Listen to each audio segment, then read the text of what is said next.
Assalamu alaikum and welcome back to another episode on the After Maghrib podcast. Are you of the mentality of get rich, die trying? Do you have excess money sitting in your bank? What are you doing with your money this Ramadan? Are you generous?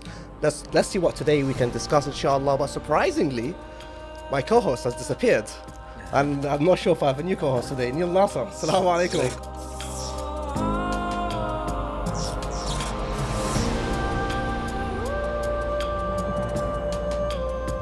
Salam rahmatullah. Welcome viewers to After Isha, the new version. Alhamdulillah. Now Ahmed Gokul is here next to us. Alhamdulillah. How are you? How are you doing, Neil? Thanks for inviting us. This is a more befitting host, mashallah. No. Astaghfirullah. Thank you so much. Assalamu alaikum. Habibi, assalamu alaikum. Viewers, assalamu alaikum. And of course, we are honoured to be joined again by Sheikh Jaffer Ladak.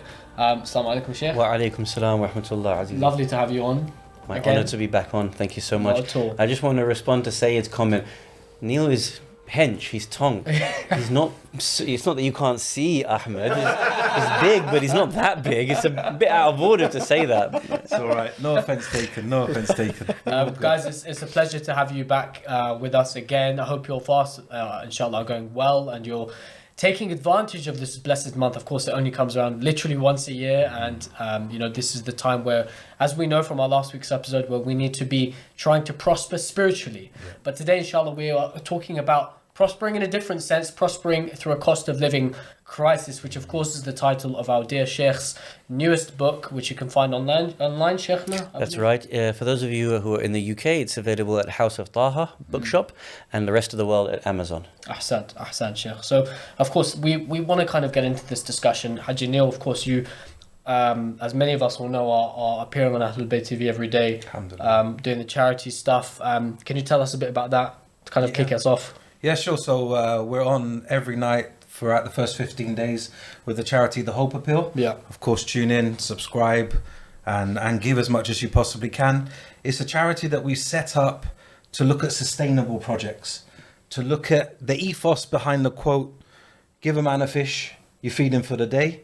If you teach him to fish, you'll feed him for life. We're taking it one step further. Yeah. We want to build factories of fishing rods, so the whole community can fish. It's about looking at sustainability. It's about helping widows to set up their business. It's about getting orphans into education. But before that, you've got to build the schools. Yeah. So it's thinking that step further about lifting people up out of poverty in a sustainable way so they can provide for themselves. Absolutely. It's a beautiful kind of angle. And to be honest, Sheikh, with the context of your book, and with context of Shahr Ramadan being the month of giving, a lot of us will talk about wealth and the redistribution of wealth in perhaps the same light as charity, and maybe conflating the two.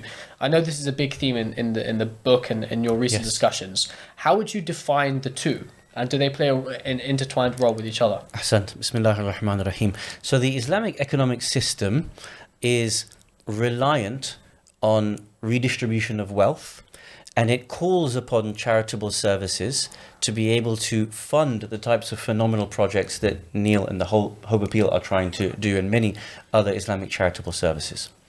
But the fundamental principle is actually redistribution of wealth. And these two things are not the same. Charity is a donation. So there is a project that needs to be built, whatever it may be. You're building a new masjid, you're building the factories that you're talking about. There's been a terrible natural disaster in Turkey, for example. We need to be able to donate in that moment to support those projects. That's charitable services. But that's different to redistribution of wealth, which says that you earn a certain amount. There is a proportion of your wealth that actually belongs to another person. And that's the difference between the two. Right. And inshallah, as we develop the conversation, we'll try to dig deeper into that and how we can actually think about when we are supposed to do redistribution of wealth and when we're supposed to do charitable services. Okay, that's good. Great. Thought-provoking already. Yeah. Definitely. It really opens, alhamdulillah, I've been honored to read the book, and it really does open your eyes to the concepts. And, you've taken quotes from the Holy Quran, from Ahadith, and really, once you read the book, you get a sense of purpose about, yes, giving the one-off donation or sponsoring the orphan, but what is my duties to my brothers and sisters around us? What about building an Islamic community that are not poor? You know, our people are struggling, and people on our doorstep are struggling. But do we take the time to think about the neighbours close to us, or are we concentrating on the neighbours far away from us? This is a fundamental debate in charitable services. We've got poverty next door to us, but we've got a humanitarian crisis, for example, in Yemen. Yeah. Do we give to the neighbor that is near or the neighbor that is far? Yeah. These are discussions that we really need to wrangle with in our community. Inshallah, in my follow-up book, which is due at the end of the year, I'll go into depth on this. Yeah. So hold that thought. Yeah, thanks. Inshallah. You know, Sheikh, if I can ask, you know, I know Neil very well. Thank and you. I've seen the work that he does. You're very lucky and to the do that. impact that himself and the Hope Appeal and other Islamic charities, that they do amazing work. And as Muslims, we can always like rely on them to help us give to those in need. But very interestingly, when I think about distributing wealth equally, how is it fundamental and essential and different from charity itself? Because for me, my mind right now is like saying they're both the same thing. They're both the same thing. But ultimately, I think they're completely separate from each other. Exactly, they're not. So as we defined earlier on, we said charity is a donation. It could be a one-off, it could be a monthly subscription. You say that there's an orphan, we give £10, we give £50 a month. These are blessed acts. And they do support so many people around the world. But it's not the same as redistribution of wealth. As you know, no matter how many charitable one-off donations we give, we will not lift people out of poverty around the world. That will still remain because of inflation, because there is a system in place that makes certain people richer and richer and will keep a certain amount of people down. So giving that person here £50 in a month is not going to lift them out of poverty. Fundamental redistribution of wealth does that. Now, the Quran and Ahadith speak about this. Okay. I'll explain it in 3 very simple statements. The first is from the Holy Quran. In Surah Al-Hashr, chapter number 59 of the Quran, verse number 7. Allah subhanahu wa ta'ala says the following, Bismillahir Rahmanir Rahim, كَيْ لَا يَكُونَ دُولَةً بَيْنَ الْأَغْنِيَاءِ مِنْكُمْ. Wealth is not supposed to circulate amongst the rich. Wealth is not permitted in Islam to circulate amongst one class of people. Fundamental ayah of the Quran.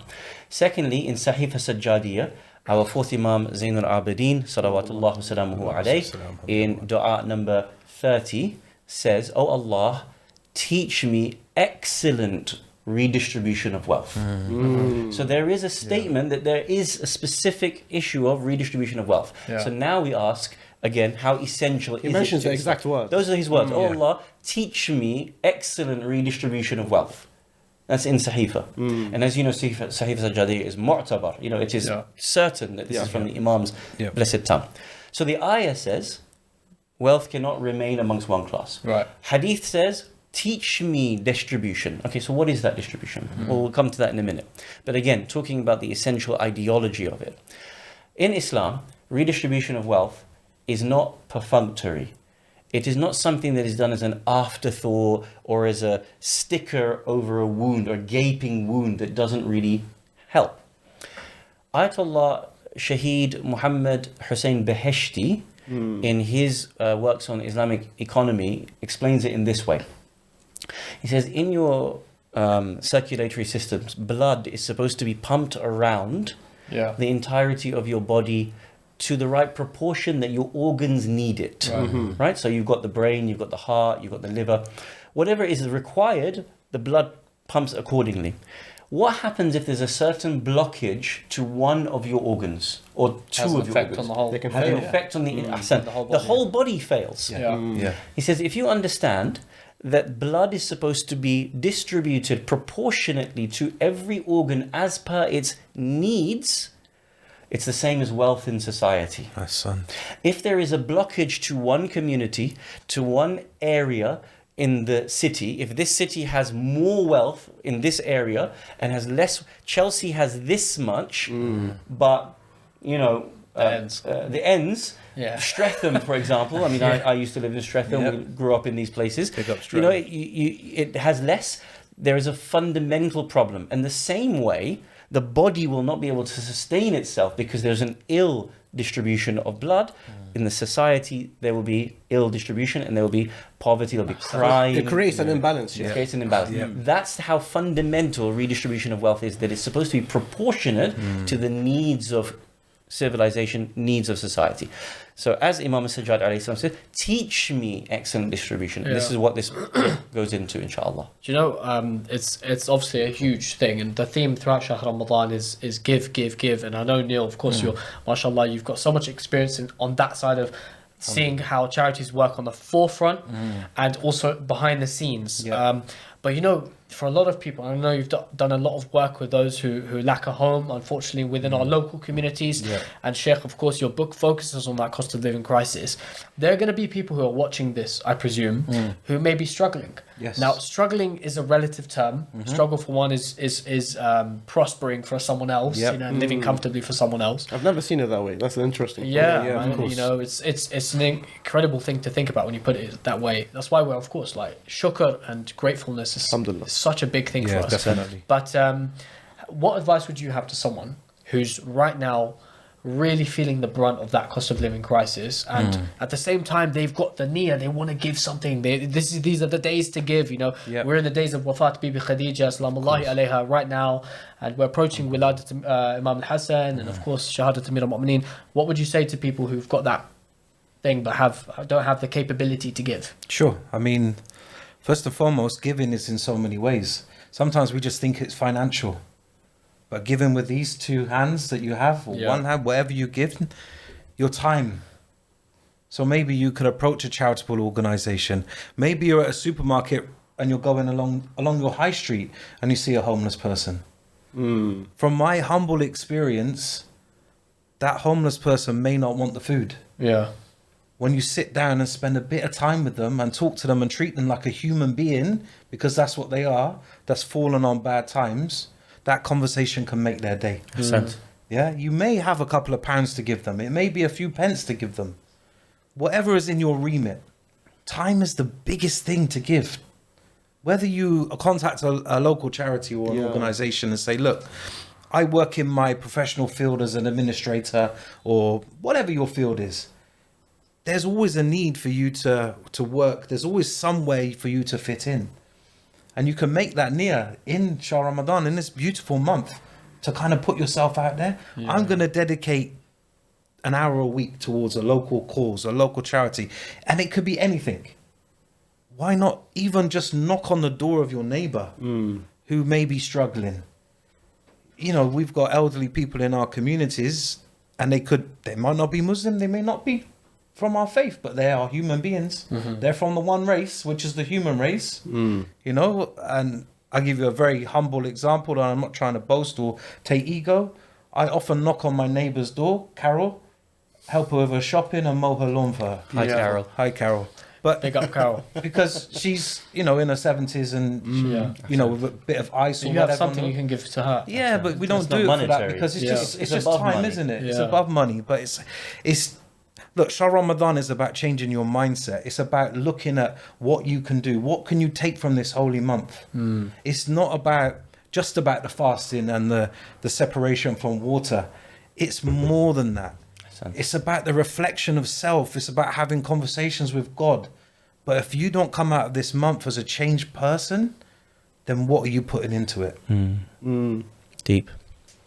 When Sheikh, when Neil mentioned that, and he says not just about, for example, the money. Is that what you mean when you say also alongside the monetary redistribution of wealth? Can wealth mean other than just monetary as well? Yeah, wealth is whatever is given from the heart. It's the smile that you give to that person. See, actually, when we say redistribution from the Islamic perspective, we mean zakat. Zakat means to purify whatever you give or whatever you have, to purify it by giving it a portion of it away. Zakat al-ilm tanshuru. To purify your ilm is to give it away a little bit. And same with wealth. But Neil's point is a wonderful way for me to emphasize the difference between redistribution of wealth and charity. Right. Neil mentioned the homeless person. If that person is homeless and you give that person £10 or £5, or you go into the local Tesco's and you buy them a meal, that's charity.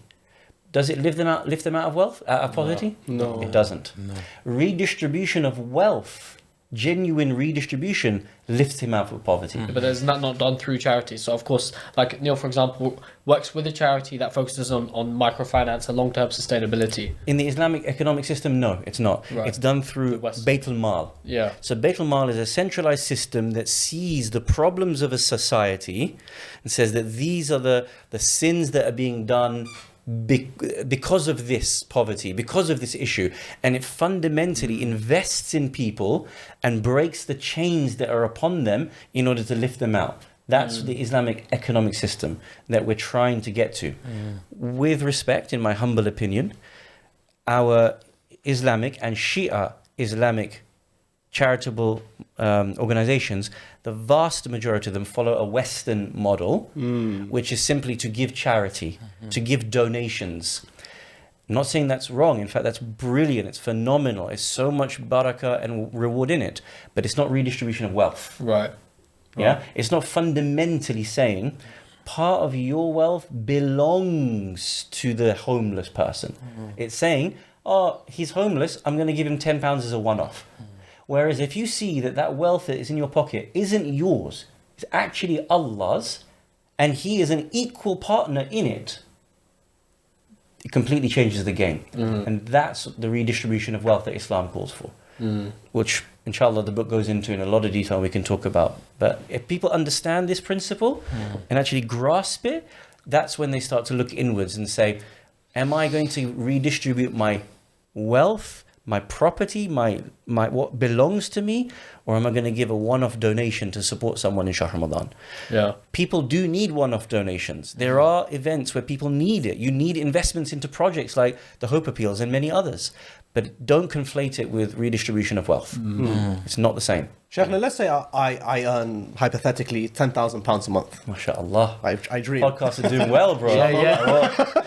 Tell by the No, but discussion. hypothetically, Am I doing this for free? Alhamdulillah. I'm gonna take it down. Let's say I earn £5,000. That's still what, double the average in the And let's UK. say my expenses they round up to say 3,000 or 3.5, whatever it is. Yes. After all expenses being paid. Yes. At the end of the year, let's just come to let's say I've paid off my home, Yes, my zakat, everything. Everything that I have left over, is it technically still not mine if I've paid my zakat and khums? Does it really have to go to Bayt al-Mal? Ahsan. So here now we go into the actual practical model of the system of redistribution of wealth in Islam. In Surah Al-Baqarah, Allah subhanahu wa ta'ala has a verse of the Quran where he says, Bismillahir Rahmanir Rahim, Yas'alunaka madha yunfiqun. They ask you, Ya Rasulullah, what should they spend? Not how much should they spend, what should they spend? Because Muslims, as you said, don't just give wealth, they give time, they give foodstuffs, they give horses, they give weapons at the time of the Prophet. What should we spend, Ya Rasulullah? Qul, tell them, Ya Rasulullah, al-afwa. Their surplus.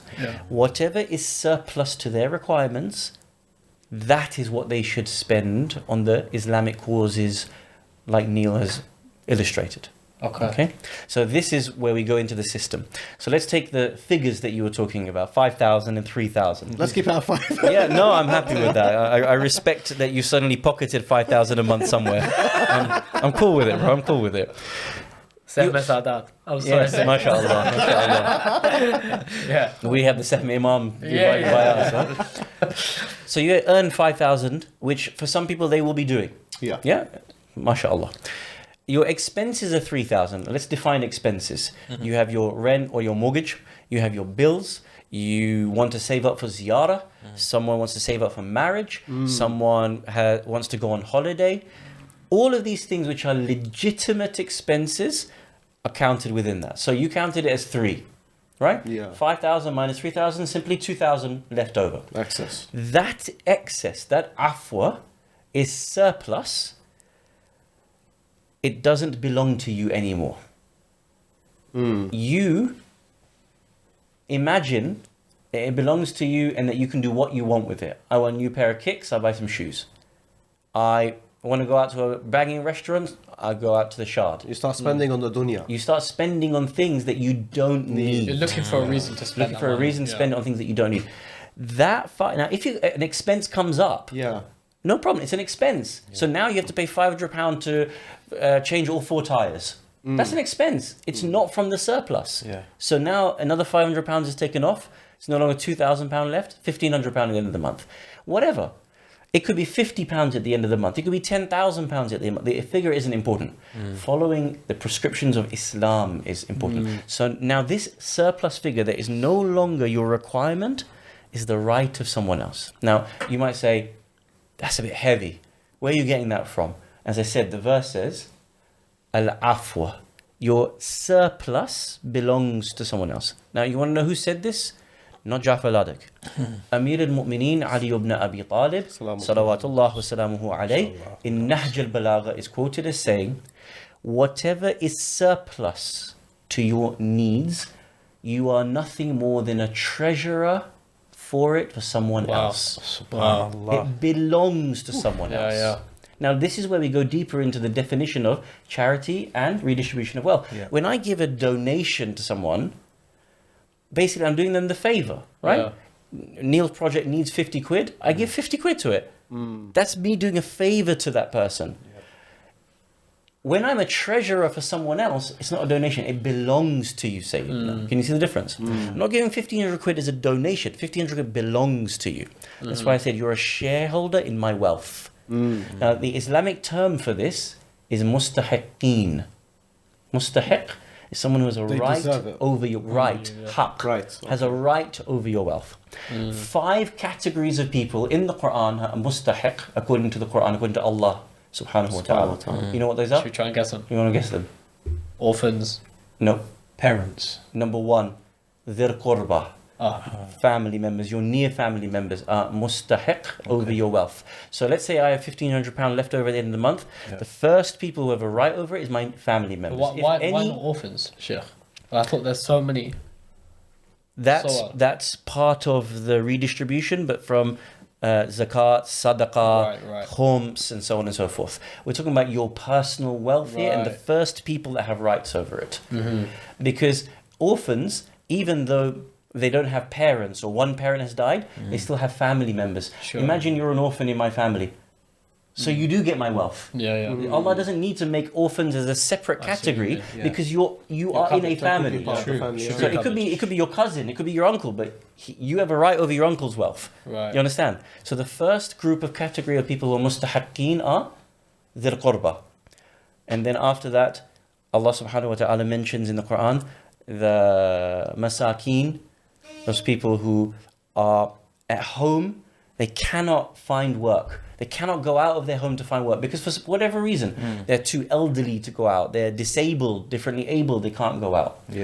And then those who are travelers. What do you mean by that? Those people who are wabnus sabil, those people who are migrants, economic migrants, those people who are asylum seekers, refugees. They're the third category of people who have a right over that £1,500. Now, as an example, in our Husseiniya in Leeds, Bab al-Ilm, shout out to Bab al-Ilm, we have a Christian, Romanian migrant community that came to live very close to the Husseiniya. 30 families. They didn't have blankets, they didn't have pillows. We raised money for them. Now, do we raise it as donation? You can do that. But actually, the fundamental is because they're wabnus sabil, they've been stuck travelers on their way. Actually, they are mustahiq from my wealth. They have a right over my wealth. Third category. Fourth category of people, Allah says in Surah Al-Dhariyat, those people who are sa'il. They ask you for help. And the fifth category is mahroom. Those people who are denied help. They're blocked from help from others. They can't come and say, I need help because there's something stopping them. Let's say right now there's a sister in the community. She has a husband who is a bully. She can't go out to people. Her husband's going to beat her up if she asks for help. You need to spot that person and know that they're in a situation and give to them. They have a right from your wealth. 5 categories. This is redistribution of wealth. Why? They have a right over your wealth. Neil, tell me, what's that famous hadith? Someone can go into your pocket and take money from you. Hey, put me on the spot. You know where you can, a brother, Yeah. a brother is the one who can put his hand into your pocket and take from you. Yeah. Bismillah. £1,500 right there. £1,500 right there. Putting my hands in your your pocket. There you go. 10,000 a month. That's what redistribution of wealth is. Yeah. It belongs to me, it belongs to you. You have your portion, I have my portion. 99-1, 50-50, whatever the portion is. Yeah. And we can take from I've one heard another. that. I've heard. Correct me if I'm wrong, but I've heard that hadith is specific at the time of Imam Zaman. This is what I've heard. At the time of the Imam Zaman, it will be such a situation where you could put your hand in your brother's pocket and they will not feel or care. And we are trying to establish that system for the Imam to come. But is that what I'm trying to say? Is that meant to be a timeless thing and it's not? No, Do you see what I mean? If you look at the time of the Prophet sallallahu alaihi wasallam, his time was like that. Yeah. If you go back into the Quran, Allah subhanahu wa ta'ala mentions in Surah Al-Hashr that the Muhajirin and the Ansar, they used to give to each other وَلَوْ كَانَ بِهِمْ خَصَاصَةً. Even though the other was in poverty, even though both of them were in desperate poverty, the other would give and the other would take from them. Yeah. And you Imagine know a that. world like that. But that's the Islamic model. Yeah. Now, again, I'm just being humbly critical here of the wonderful work that's being done out there by our charitable models. We have based our system on charity, and we think that we're supposed to give charity. We are, but by priority, we're supposed to redistribute wealth. Right. Yeah. I would like our communities, our ulama, our thinkers, our presidents of communities to set up an Islamic model of redistribution of wealth as vigorously or more vigorously than they have the charitable services that they're doing. Because if you were to redistribute the wealth, you wouldn't need charitable services. True. No, you know this whole talk about giving, whether it's redistribution or through a surplus charity donation. You've obviously, mashallah, you've had a journey of a life, and you've seen so many things. You've met so many different types of people. As we're moving forward in the years, the focus on not being broke or the taboo of being broke is evidently there in pop culture, in music, on social media. The money-mindedness. You know, what was I listening to yesterday? They base success on money. Hey, Everything Yeah. comes I was down to listening to money. something yesterday. It was crazy. It was something like you could wear a pair of Yeezys, and how the system would make something in demand. Yeah. Or lobsters. I saw this crazy video yesterday about lobster.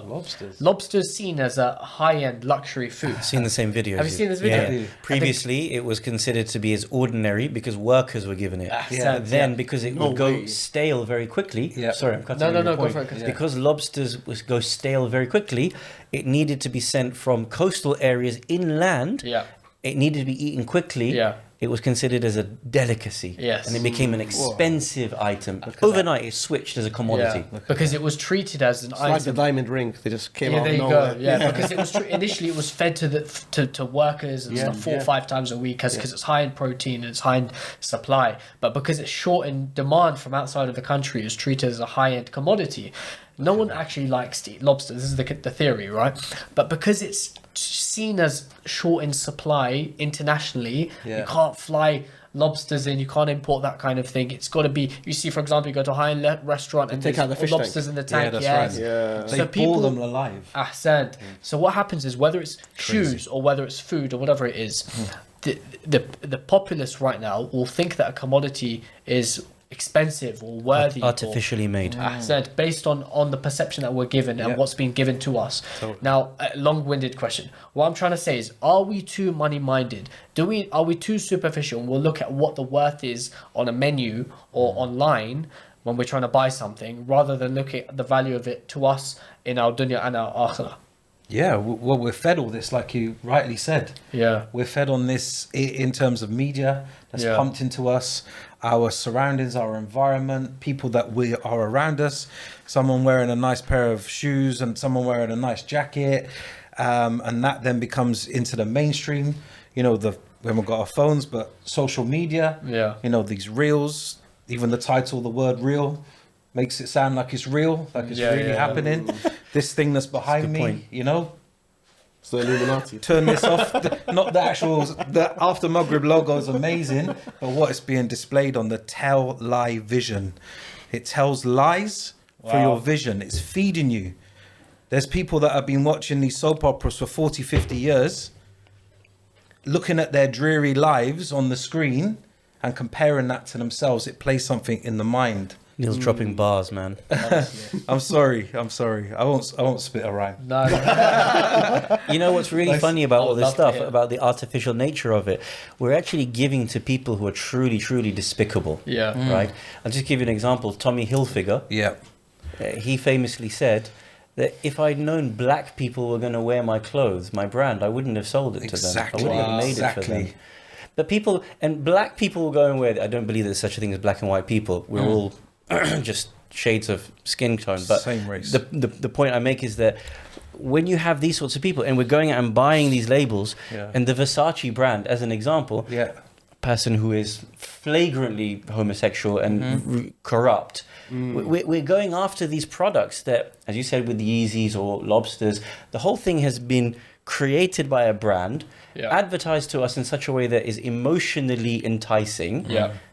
And we imagine that we need these things. I'm not saying that we don't have nice things, good quality things, buy things, but buy it for yourself. There you go. Not because you're chasing the what these guys are selling. Like there's some things I genuinely can't get my head around. Like every few months, a new pair of Air Jordans will come out, or like a new iPhone 14 Pro, 14 Pro Plus, 14 this. Baba, I don't understand. Like, what's the and to be honest, Upgrade every 12 months. It Sorry? gets pushed to you. They advertise yeah, an upgrade. yeah. Like, do we really need these things? No, we Will don't. my life improve? Is it worth me spending £800 or dollars on a new phone? Everything. These are the questions that you need to ask yourself. Yeah. What's the need? You know, It's if making you've the got rich get richer, 3-4 pairs of ultimately. trainers in your closet, if you've got a wardrobe full of clothes, do you really need another item of clothes? What's and the need? this is the point. question's Anything right. above your needs, which is surplus, yeah.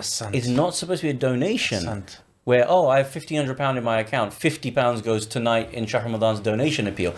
If it's above your need, it belongs to someone else. It's not Sheikh, yours anymore. Sheikh, that's, because someone might turn around and they might put themselves in a position where they think, I, at the moment, have, for example, $2,000 or pounds surplus a month. I like how Therefore, you point to them, yeah. Man. Yeah, sorry. Therefore, I can £10,000 a afford. month, that's why.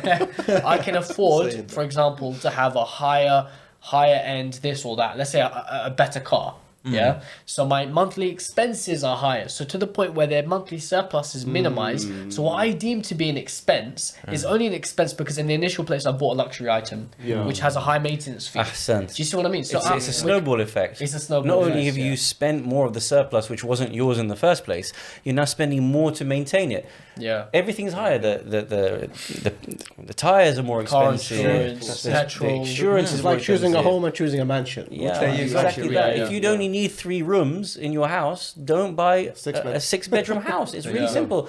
If you've got this amount of food, eat to your need. Don't eat so much that you're greedy that the next man can't eat. It's not difficult. 100%. Yeah. If you increase your living, if your living increase your giving. Yeah. Oof. I like that. Oof. To the same Simple to the line, same right? True, amount. it's true. Yeah. Yeah.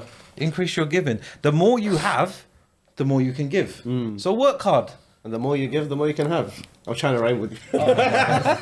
We've got poets everywhere, mashallah. But it does go back to your point earlier in terms of the need. We've got to really think about the need and what we're buying into. There was a time 10 years ago that everybody was wearing Averex jackets. Yeah. But nobody knew the meaning behind why it became so popular. So in the Ed hip hop Hardy, culture, all of that stuff yeah, back in but the why day. were they doing it? Why were they doing it? So Averex jackets had a very big, deep inside pocket, if you ever had one. And it was done by American culture, by gangs, because they used to hide their pistol in there. Yeah. Yeah? We see the youth now walking around with their trousers halfway down their buttocks hanging out, right? Yeah. Why do they do that? Why do they buy into that culture? Because it becomes the thing to do. It's popular, But they don't realize where that comes from, prison culture. Even like the spudding. I'm not going to share where it What's is. spudding? No, I'm not going to mention on the Well, I mean, podcast. spudding as well. Why do we do that? You know, listen, think before you act. Think twice and then act once. Do some research into why you are buying into brands, why you are buying into culture, and is it beneficial to you? Do your knowledge. Okay, so look, I mean, in the last portion of the discussion, I think it'd be nice to focus on now. and the urgency of giving now, or rethinking at the bare minimum, reshaping our mentality for this coming few weeks left we have in Shahr Ramadan. Yeah. So, Said, if you don't mind, I'll put you on the spot. I know you like when I do that. Why we got to do this now, and how does that link to my spirituality? Because I'm trying to just do my fast, pray my salah on time, have my iftar, and then start my next day. My mind is blank. Why does really? Yeah. How When you does- put me on how the does it spot, fit isn't it in? dangerous? Yeah, but surely there's a link between the two. Because it's Ramadan, you mean? Yeah. I mean, if there is someone out there, Yeah. you're talking about the here and now. Eh. Forget Ramadan. So let's step outside the month of Ramadan. Let's appreciate we are in Ramadan and there's more reward in it. But wherever we are, at any stage in our life, whatever month, whatever day of the week, if we see someone that needs something, we need to give. Ultimately, forget reward, forget Islam, forget Jannah. As a human being, although we have to keep those in mind, as a human being, we should give to the here and now. Ultimately, because imagine you are in that position. And I was doing a live show with Neil Nasser last year for the Hope Appeal, I remember. And you mentioned a point that I remember today during a different recording. I'm not going to go into that, but I did mention it on there. And we were talking about food. We can, fast during this holy month and mentally know we're going to be comfortable at home. There's going to be iftar on the table. But there are those fasting without iftar. True. So if we ask ourselves these questions, or if we ponder and reflect on the reality of the world, first of all, we'll understand why charity is important, and it links back to the beautiful point that you've put across, Sheikhna, which is the redistribution of wealth. If I can have iftar comfortably as a Muslim, there's another Muslim out there who doesn't have iftar after his fast. Definitely. Something is wrong in society. Yeah. Sometimes those Muslims are actually in our own community. You're sitting next to them at Husseiniya. And because they have not got a voice, you would never know. Or they're shy. They don't want to come. Exactly. They don't have iftar either. And they will come to the mosque just to eat. Yeah. They will come to the mosque. Sometimes in our masjids, we go there and we're feeding people that already have food. We live in this like age of expectation, where people are offended if you don't invite them over for iftar, or if you don't volunteer to pay at a restaurant and you don't take people out. And do you see what I mean? But at the end of the day, we have to understand that we are living in a cost of living crisis, and people aren't always prepared to put 3 figures on the table for each meal and stuff like that. When you go out, it's not always capable for a lot of people, and sometimes we have to be conscious of that, and we have to adapt in the situation. The expectations are as artificial as the brands that we're buying into. True. Because it's urfi. So, some cultures are known for their generosity, where it's like everybody fights to be able to pay the bill. And, the one who doesn't is kind of an embarrassment for them. But Shahr Ramadan, it's supposed to teach you that there are people who are struggling out there. You don't see anything but their face, but you don't know what's happening inside their bodies. And you are supposed to experience for those 12 hours of the fast, the 14 hours of the fast, whatever, what they're genuinely going through every day. And if you can't change your behavior after genuinely feeling what another person is going through, I don't know what else is going to change your behavior. If you're still acting the same at the end of your hunger, knowing that you've got comfort when you know this person next to you is going to continue to go hungry again tonight, there's nothing's going to shake you out of that. You've missed the point of fasting. Definitely. Knowing we were going to discuss this on the podcast today, I wasn't sure when I can ask this question, or it may come out a bit rude, but seeming that you're a scholar, and we learn from you, and inshallah everyone listening is a source of ilm to us. Why are the people of ilm not teaching us this? Why is it my first time hearing this from Sheikh Jaffer Ladak? From my entire 30 odd years I've been on this earth, no one's ever taught me or told me the concept of distribution of wealth. Only charity. Why are we hearing it just now? Are they hiding it from us? They only focus on khums. They talk to us about khums and charity. But not this. Not even zakat. Sometimes they don't touch on zakat. I'll be very honest. Okay. I believe, humbly, we have fallen into what I term as the donor agency led charitable model of services. Right. Donor agency led services. What I mean by that is that the donors, may Allah bless these wonderful, generous donors, they have to be appealed to. And so you need to put something on the screen that makes them want to give. What do? You have to show them a picture of a yatima. She has one shoe. She's living in poverty. You have to make the image and the sound in the background of the advert appealing emotionally such that the donor wants to give. And the agency is trying to raise the money. So it has to be able to present the case of the yatima in order to make the donor want to be able to pay that £10 a month subscription to help her. So the charitable services are being led by the emotional needs of the donor and the emotional manipulation of the agency. Okay? This is in international development theory called donor agency led charitable services. Everybody with me? Yeah. Okay.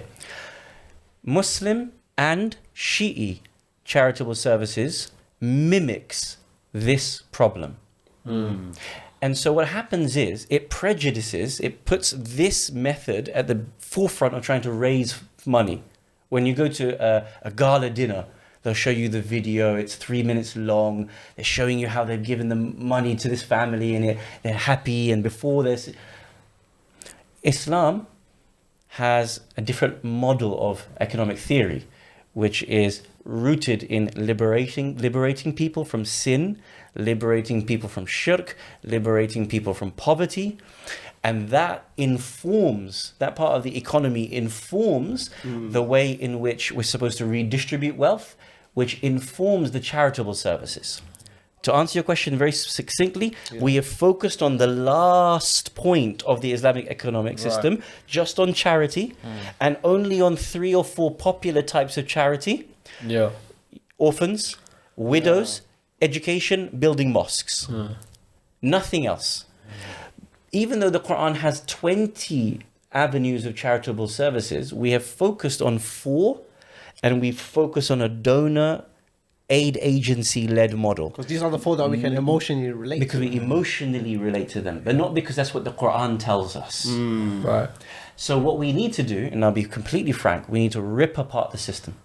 Rip it apart. I'm not saying that we stop the good work. I'm saying you rip the system apart. The aid agencies need to come together. The ulama need to come. They need to study the 20 different charitable avenues. And instead of 10 Shi'i aid agencies all focusing on yatim, on aitam, or aramil, let 3 of them focus on it. Let others focus on 2 of the other 20 aid avenues that the Quran talks about. Let others focus until all 20 are covered. And how is that funded? Not by donations, charity, by redistribution. Jazakumullah khairal jaza. We got there. Salawat. My next book, inshallah, which will be out at the end of the year, will have the details. It'll be focused on this topic. Inshallah. Sheikhna, thank you very much, as always, for your time. It's an absolute pleasure to have you, not just the first time, but now, alhamdulillah, on the second occasion, we're learning from you, and we ask Allah subhanahu wa ta'ala to give you more tawfiq, to continue your service, the wisdom you share with us, and the worldwide community, and long may it Allah bless continue. you all, and to all the viewers as well. Absolutely. And Haji Neil as well, for your hard work. We know you've been working hard the last few days with the Hope Appeal, and inshallah the coming days, inshallah you're going to continue this hard work, and also all the other activities you're doing. I see behind the scenes the sort of stuff you're doing, and I don't know how you do it, mashallah. So keep it up. Thank you. And say it as always, thank you as well. I don't thank you enough, you know.